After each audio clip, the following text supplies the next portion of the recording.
இது மகிமை நேரம். ஆண்டவராகிய இயேசு கிறிஸ்துவின் ஈடு இணையற்ற நாமத்தில் மகிமை டிவி நேயர்களை அன்புடன் வாழ்த்தி வரவேற்கிறேன். இந்த மகிமை நேர நிகழ்ச்சிக்கு மீண்டுமாக உங்களை அன்புடன் வரவேற்கிறேன். நாம் இந்த மாதத்துல ஏன் நம் வாழ்வில் முட்கள் அப்படின்னு சொல்லி நம்ம தியானித்து வருகிறோம். நம்முடைய பாவங்களின் விளைவாக முட்களை போன்ற கஷ்டமான கடினமான சூழ்நிலை நம்ம எதிர்கொள்ளுகிறோம். நம்முடைய ஆண்டவர் நம்மை உயர்த்துவதற்காக அவருடைய திட்டத்தின்படியே கூட சில நேரங்கள்ல நம்முடைய வாழ்வில் முட்களை போன்ற துன்பமான சூழ்நிலைகளை அனுமதிக்கிறார் அப்படின்னு சொல்லி யோசிப்பின் மூலமாக நம்ம தியானித்தோம். ஆண்டவர் நம்முடைய வாழ்க்கையில அந்த துன்பங்களை அனுமதிக்கும் போது நாம் உயர்வு உள்ளவர்களாக நம்ம மாறுவோம் அப்படின்னு சொல்லி நம்ம அதை தியானித்தோம். எலியாவை குறித்து நம்ம தியானித்தோம். அவன் தனிமையாய் மன சோர்வு உள்ள சூழ்நிலையில கூட ஆண்டவர் அவனை பராமரித்தார். அவனுக்கு செய்ய வேண்டிய காரியங்களை, அவன் நிறைவேற்ற வேண்டிய காரியங்களை நிறைவேற்றும்படியான கிருபையும் அவனுக்கு கொடுத்தார் அப்படின்னு சொல்லி நம்ம பார்த்தோம். இந்த நாள்ல நம்ம தியானிக்க போகிறோம் யோபுவின் வாழ்க்கையை குறித்து. யோபு பட்ட சோதனை, யோபுக்கு வந்த முள்ளான சூழ்நிலை, அதை குறித்து நம்ம தியானிக்க போகிறோம். யோபு பலவிதமான சூழ்நிலைகளில் அவன் கஷ்டப்பட்டான், சோதனைக்கு அனுமதிக்கப்பட்டான் அப்படின்னு சொல்லி நம்ம பார்க்கலாம். அவனுடைய உடல் அளவில் அவன் பாதிக்கப்பட்டான், அவனுடைய குடும்பத்தில் உள்ள நபர்களை எல்லாம் இழந்தான், அவனுடைய சொத்துக்களை இழந்தான். மொத்தத்தில் பார்த்தா முழுமையா அவனுக்கு சோதனை. எந்த பக்கம் போனாலும் அவனுக்கு பாக்கி இருக்கு அப்படின்றது இல்லை, எல்லா விதத்திலையும் அவன் சோதிக்கப்பட்டான் அப்படின்னு சொல்லி பார்க்கிறோம். ஒரு விதையானது நம்ம என்ன செய்யறோம், நிலத்துல போட்டு புதைத்து வைக்கிறோம். அது வளருவதற்கு அது இருள், அதனுடைய அழுத்தம், அதனுடைய கடினமான தன்மை எல்லாவற்றையும் அது கடந்துதான் அது என்ன செய்து முளைத்து வெளியே வருகிறது. அது முளைத்து வெளியே வருகிறது, அது பலன் கொடுக்கிறது. அதே போலதான் இந்த யோபுடைய வாழ்க்கையில அவன் அதிகமான அழுத்தத்துக்குள்ளாக, அதிகமான சோதனையான காரியங்களுக்குள்ளாக அவன் கடந்து போனான் அப்படின்னு சொல்லி நம்ம பார்க்கலாம். ஆனா அந்த வாழ்க்கையில அவன் எப்படி இருந்தான், அது அவனுக்கு எப்படி ஆசீர்வாதமாய் மாறினது அப்படின்னு சொல்லி நம்ம தியானிக்க போகிறோம். அவன் நல்லவனா இருந்தான், சுத்தமான வாழ்க்கை வாழ்ந்தான் அப்படின்னு சொல்லி பார்க்கிறோம். யோபு 1:1, ஊஸ் தேசத்திலே யோபு என்னும் பெயர் கொண்ட ஒரு மனுஷன் இருந்தான். அந்த மனுஷன் உத்தமனும் சன்மார்க்கனும் தேவனுக்கு பயந்து பொல்லாப்புக்கு விலகுகிறவனுமா இருந்தான். ஆண்டவரே அவனை குறித்து என்ன செய்யறாரு, சர்டிபிகேட் கொடுக்குறாரு, அவன் நல்லவன் அப்படின்னு சொல்லி. அப்படிப்பட்ட நல்லவனுக்கு ஏன் சோதனை நேரிடணும் அப்படின்னு சொல்லி நம்ம நினைப்போம். அநேக நேரங்களில் நினைப்போம், நல்லவர்களுக்கு எதுக்காக இப்படிப்பட்டதான துன்பமான சூழ்நிலை, எல்லாவற்றையும் இழந்ததான சூழ்நிலை நல்லவர்களுக்கு ஏன் வரணும், அது ஆண்டவர் விலகியதற்கான அடையாளமா அப்படின்னு சொல்லி கூட நம்ம நினைக்கலாம். ஏன் என்னுடைய வாழ்க்கையில துன்பங்கள் நேரிடுகிறது, ஆண்டவர் இந்த நேரத்துல என் கூட இல்லையா, நான் ஆண்டவரை நோக்கி கூப்பிடுகிறேனே, ஆண்டவர் எனக்கு பதில் கொடுக்கலையே, அப்ப ஆண்டவர் என்கிட்ட இல்லையா, அப்ப என்னை விட்டு விலகிட்டாரா இந்த துன்பமான சூழ்நிலை அப்படின்னு சொல்லி ஒருவேளை நீங்க கூட அங்கலாய்க்கலாம். ஆனா இந்த யோபுடைய வாழ்க்கையில நம்ம பார்க்கும்போது சாத்தான் ஆண்டவரிடத்திலே அனுமதிப்பிருக்கிறான். பெற்று அவன் சோதனைக்குள்ள இந்த யோபு அமிழ்த்தப்படுகிறான். ஆனா ஆண்டவர் அந்த கண்ட்ரோல்ல இருக்கிறார் அப்படின்றத நம்ம பார்க்கிறோம். ஆண்டவர் சொல்றாரு, அவனுடைய பிராணனை மாத்திரம் விட்டுரு, நீ ஆண்டவர் சொல்றாரு நீ இதை செய் அப்படின்னு ஆண்டவர் சாத்தானுக்கு அனுமதி கொடுத்த காரியத்துல மட்டும்தான் அவனால கை வைக்க முடிந்தது. இதுல இருந்து என்ன கற்றுக்கொள்ள முடியும் அப்படின்னா, ஆண்டவர் நம்முடைய திராணிக்கு தக்கதாக அவர் சோதனையை அனுமதி. திராணிக்கு மிஞ்சி மனுஷனுக்கு நேரிடுற சோதனை அல்லாமல் வேற சோதனை உங்களுக்கு நேரிடவில்லை அப்படின்னு சொல்லி நம்ம வாசிக்கிறோம் இல்லையா.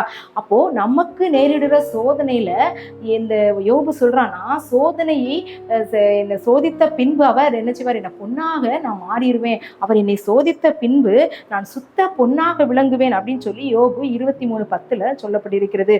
அப்போ சோதனையை சகிக்கிற மனுஷன் பாக்கியவான் அப்படின்னு நம்ம வாசிக்கிறோம். அப்போ சோதனை நமக்கு நேரிடுகிறது அப்படின்னா எந்த சோதனையா கூட இருக்கலாம், உடல் பலவீனமா இருக்கலாம், குடும்ப பிரச்சனையா இருக்கலாம், இவன் சொத்துக்களை எல்லாம் இழந்துட்டான், இவனுடைய வேலை இழந்துட்டான், மனைவியே சொல்றா நீ தேவனை தூசித்து ஜீவனை விடு அப்படின்னு சொல்லி அந்த முட்களான சூழ்நிலைகள்ல அவன் எல்லாராலும் கைவிடப்பட்ட சூழ்நிலையில இருக்கிறான். அந்த உடல் நலம் பாதிக்கப்பட்ட சூழ்நிலையில மனைவி சொல்றான். அப்பவுமே மனைவியிடத்துல அவன் சொல்றான், தேவன் கையிலே நன்மை பெற்ற நாம் தீமையும் பெற வேண்டாமோ. எவ்வளவு அது அருமையான வார்த்தை. அவங்க பிள்ளைகள்லாம் இறந்துட்டாங்க, அவங்களுக்கு எல்லாமே அழிந்து போயிட்டு அப்படின்னு சொல்லும்போது அவன் சொல்றான், கர்த்தர் கொடுத்தார், கர்த்தர் எடுத்தார், அவருடைய நாமத்துக்கு ஸ்தோத்திரம். எவ்வளவு அருமையான வார்த்தை.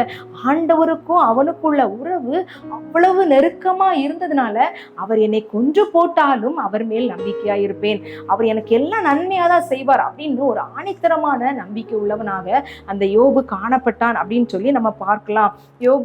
யோபு குறித்து நம்ம வாசிக்கும் போது அவன் கடைசியில அவன் ரெட்டிப்பு ஆசீர்வாதத்தை பெற்றுக்கொண்டான். உன்னுடைய நண்பர்கள் எல்லாரும் வந்து அவனை குற்றப்படுத்துறாங்க, ஆனாலும் ஆண்டவர் சொல்றாரு, என்னை யோபுவை போல நீங்க நீ குறித்து நிதானமாய் பேசவில்லை அப்படின்னு சொல்லி மற்ற நண்பர்கள சொல்றாங்க. எல்லா சூழ்நிலைகளும் அவன் ஆண்டவருக்கு பிரியமாய், அந்த கஷ்டமான சூழ்நிலை, அந்த முள் போன்ற பிரச்சனையான சூழ்நிலை கூட அவன் ஆண்டவரிடத்துல நம்பிக்கையா இருந்தான் அப்படின்னு சொல்லி நம்ம பார்க்கிறோம். நம்முடைய வாழ்க்கையில எந்த விதமான காரியங்கள், எந்தெந்த காரியங்கள் முட்களாய் காணப்படுகிறது, நம் பிள்ளைகளை குறித்தா, இல்ல நம்முடைய வாழ்வை குறித்தா, நம்முடைய வேலையை குறித்தா, நம்முடைய குடும்பத்தை குறித்தா, எது நம்முடைய வாழ்விலே முட்களாய் காணப்படுகிறது என்று நம்ம சிந்திக்க அழைக்கப்படுகிறோம். ஆண்டவர் அனுமதித்த முள்ளான சூழ்நிலையில நாம் அவர் மேல் நம்பிக்கையா இருக்கணும் அப்படின்னு சொல்லிதான் இந்த யோபின் மூலமாக நம்ம கற்றுக்கொள்ள முடியும். இன்னொன்னு, அந்த காரியத்தின் மூலமாக ஆண்டவர் நம்மை சுத்த பொன்னாக நம்மை மாற்றுகிறார். நம்முடைய கழிவுகள், நமக்கு வேண்டாத காரியங்கள், நம்முடைய வாழ்க்கையில இருக்கிறது எல்லாவற்றையும் அவர் அகற்றி சுத்த பொன்னாக அவர் நம்மை மாற்றுகிற தேவனாய் இருக்கிறாரு. முடிவிலே இரட்டிப்பான ஆசீர்வாதத்தை யோபு பெற்றுக்கொண்டது போல நம்முடைய வாழ்விலும், நம்முடைய பிள்ளைகளின் வாழ்விலும் அந்த இரட்டிப்பு ஆசீர்வாதம் நமக்கு வரும் அப்படின்றதுல எந்த விதமான சந்தேகம் இல்லை.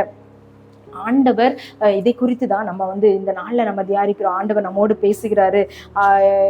யாக்கோபு 5ஆம் அதிகாரத்துல 11ஆம் வசனம் சொல்லப்படுகிறது, இதோ பொறுமையா இருக்கிறவர்களை பாக்கியவான்கள் என்கிறோமோ யோபின் பொறுமையை குறித்து கேள்விப்பட்டிருக்கிறீர்கள் அப்படின்னு சொல்லி. அப்போ யோபின் பொறுமையை குறித்து ஆண்டவர் சொல்லப்பட்டிருக்கிறது. இதே போல நம்முடைய வாழ்வில காணப்படுகிறதான முட்களான சூழ்நிலை நமக்கு வரும்போது நாம் பொறுமையா இருக்கணும். யோபுவை போல பொறுமை உள்ளவர்களாக நம்ம காணப்படணும்.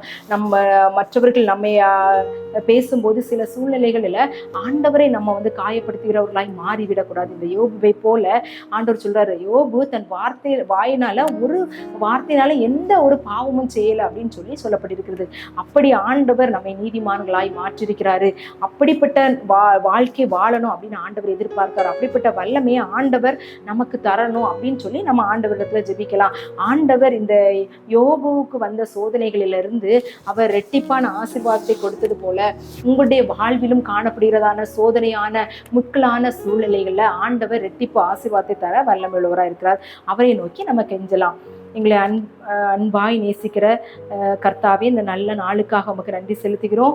இந்த நாளில் நாங்கள் யோபை குறித்து நாங்கள் தியானித்த தகப்பனே, யோபுக்கு வந்த சோதனைகளை நாங்கள் பார்த்தோம். ஆண்டவரே, அப்படிப்பட்டதான சோதனைகள் யாருக்கும் வரக்கூடாது அப்படின்னு தான் நம்ம யோசிப்போம். ஆனால் இப்படியே இந்த சூழ்நிலை எனக்கு இருக்கிறதே அப்படின்னு சொல்லி அங்கலாயிருக்கிற ஒவ்வொருவருக்காக நாங்கள் ஜெபிக்கிறோம். எந்த காரியத்தை குறித்தோ நான் வந்து சந்தோஷப்படுவதற்கோ மன நிம்மதி அடைவதற்கோ எந்த காரியமும் இல்லை. எந்த பக்கம் திரும்பினாலும், எந்த காரியத்தை நோக்கி பார்த்தாலும் எனக்கு சோதனையான காரியங்கள், எனக்கு ஏமாற்றமான காரியங்கள், முள்ளை போன்று அதனை குத்தி கொண்டிருக்கிறதான காரியங்களாய் காணப்படுகிறது என்று சொல்லி அங்கலாயிருக்கிற ஒவ்வொருவருக்காக நாங்கள் ஜெபிக்கிறோம். இந்த நேரத்துல யோபை போல் ஆண்டவரை நாங்கள் பொறுமை உள்ளவர்களாய், உம்மை குறித்து நிதானமாய் பேசுகிறவர்களாய், உமக்கு நன்றி செலுத்துகிறவர்களாய், எல்லா காரியத்திலும் ஆண்டவரை கஷ்டமான, துன்பமான, துயரமான காரியத்திலும் நன்றி செலுத்துகிறவர்களாய் எங்களை மாற்றுங்க. அது உம்முடைய கிருபை இருந்தால் மாத்திரம்தான் முடியும். உம்முடைய உறவுல நாங்கள் நிலைத்திருந்தால் மாத்திரம்தான் முடியும். அப்படிப்பட்ட கிருபைகளை எங்களுக்கு தந்தருளும்படியாய் ஜெபிக்கிறோம். நாங்கள் ஆண்டவரே கடமைக்காய் உம்முடைய சமூகத்துக்கு வராதபடி உண்மையாய், உத்தமமாய் ஆண்டவரே யோபை போல பொறுமை உள்ளவர்களாய் இருந்து இரட்டிப்பான ஆசீர்வாதத்தை சுதந்திரித்துக் கொள்ள எங்களுக்கு கிருபை தாங்க. எங்களை தாழ்த்துகிறோம், வெறுமையாக்குகிறோம். நீர் பெருக, நாங்கள் சிறுக. இயேசுவின் மூலம் ஜெபம் கேளு நல்ல பிதாவே, ஆமென்.